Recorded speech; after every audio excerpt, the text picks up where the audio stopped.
The vast majority of states today import their military arms. The reason is simple. Importing or buying arms outright is vastly cheaper than trying to build military arms themselves, especially high tech military arms. However, just because the majority of states import their arms doesn't mean that there aren't costs associated with this importation of military capability. Let's go over some of the most prominent costs a recipient nation may encounter when it decides to import arms. One big cost is starting or fueling an arms race. Large transfers, or those of sophisticated weapons, may induce an adversary to follow suit. As a result, the first recipient may find themselves afterward in a no better, possibly even worse, military situation. States trying to offset a numerical inferiority by technological superiority face a particularly difficult situation. This effect is particularly prominent in unstable regions populated by enduring rival states such as India and Pakistan or South Korea and North Korea.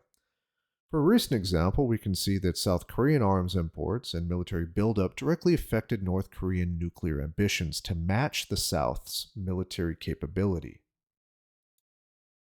A state may also lose some of its control through the import of arms. Suppliers may make transfers conditional on the fulfillment of certain conditions.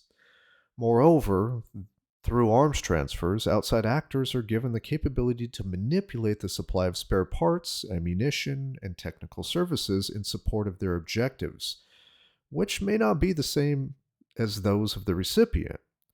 Recent Egyptian acquisition of French made Dassault Rafales in 2018 was made as a direct result of the threat of this kind of cost.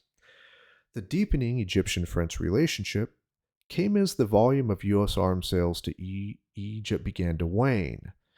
In 2013, in the months after Egyptian military overthrow of President Mohamed Morsi, the U.S. announced a hold on the sale of quote unquote certain large scale military systems and military assistance to Egypt, pending credible progress towards an inclusive, democratically elected civilian government through free and fair elections.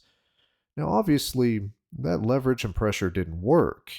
And in response to that, Egypt just looked for other suppliers. So there is somewhat of a loss of control. But as the world arms market has become more populated and diversified, the loss of control is becoming less and less of an issue. There's also a cost with being identified with suppliers' policies, especially if the supplier's policies are somewhat unsavory on the international world stage. If arms transfers are often perceived as an ill defined commitment of the supplier to the recipient, the obverse also holds true. The identification is strongest when all or almost all weapons are acquired from one of the major suppliers, but weak or non existent if the supply is diverse. Many states, especially first tier arms producers, still value this identification, especially the United States. Arms transfers from the United States have often come with a tacit acknowledgement of similar values, and importing from a geographic or a geopolitical rival such as Russia has proven costly to some states willing to diversify its imports. Turkish acquisitions of Russian produced S 400 anti aircraft missile systems, for example, spurred the United States to reevaluate and eventually cancel shipments of the F 35 aircraft, illustrating the cost that may come with the identification of some of the supplier's policies. Importing your arms, especially importing a lot of arms, tends to come with this next cost: an influx of foreign personnel. A large scale infusion of foreign personnel for military construction, training, management, and technical support, due to limited absorption capabilities of the recipient armed forces, may antagonize the population and thus cause political problems for the recipient government. An example that is probably familiar to the majority of you watching this video is a relationship between Japan and the United States forces based in Okinawa, which has been incredibly tenuous at times, illustrating the cost associated with increases in foreign personnel due to security and armament relations. When you import arms on the world arms market, sometimes you're going to have the risk of getting this next cost: unsuitable equipment. Recipients have to choose among existing weapon systems that may not be optimally suited to their requirements. Systems offered by main suppliers may be unsuited to the recipient's terrain, climate, or absorptive capabilities. Indigenous projects might be tailored to terrain, climate, tactics, and support capabilities, thereby becoming more important to invest in than trying to import your arms from elsewhere.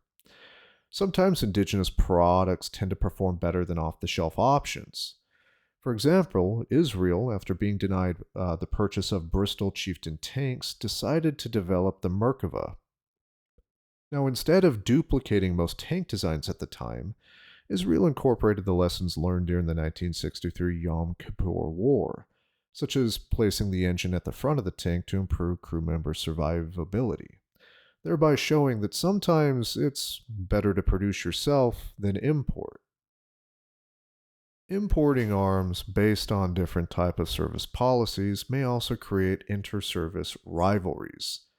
The acquisition of high-profile weapon systems by one branch of the armed forces may whet the appetite of other branches who may demand similarly advanced equipment in the name of equal treatment, even in the absence of a real operational need. For example, the rivalry between the Indian Air Force and the Indian Army over the ownership of attack helicopter capability was first publicly acknowledged during the 1999 Kargil conflict, with the Army arguing that it should be the military branch responsible for operating attack helicopters to support ground operations.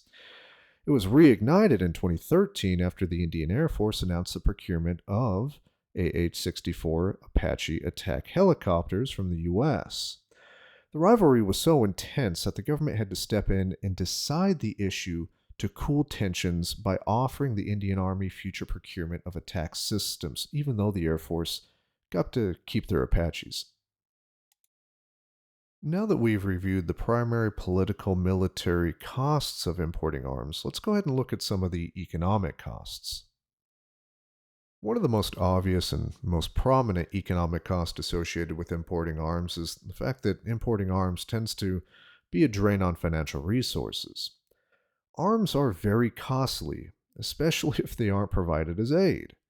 Of course, the exact financial implications depend on the form of aid involved. Now, by now, only a few recipients, which are considered especially important by their suppliers, even still receive sizable amounts of military aid. And even if the arms are supplied free of cost, like in the Ukrainian conflict going on right now, the eventual cost is pretty large over their service life because you have to take into account the cost of infrastructure, consumables, and maintenance. Another cost associated with importing arms is the undesirable impact that the importation of arms may have on domestic industry. If arms technology is transferred to the recipient, it may induce an orientation by industry within the recipient state toward military equipment, often to the detriment of production for civilian uses. This is particularly relevant for countries with an incipient industry. Industry will look to make a profit, and it may find it in supplying the military with spare parts and support, even to the point where civilian industry would be converted to military uses. Take North Korea as an example. Its relatively new and small industrial capacity has had to pivot towards military goods in lieu of civilian goods, which has had repeatedly resulted in a lack of access to even basic goods needed by the populace.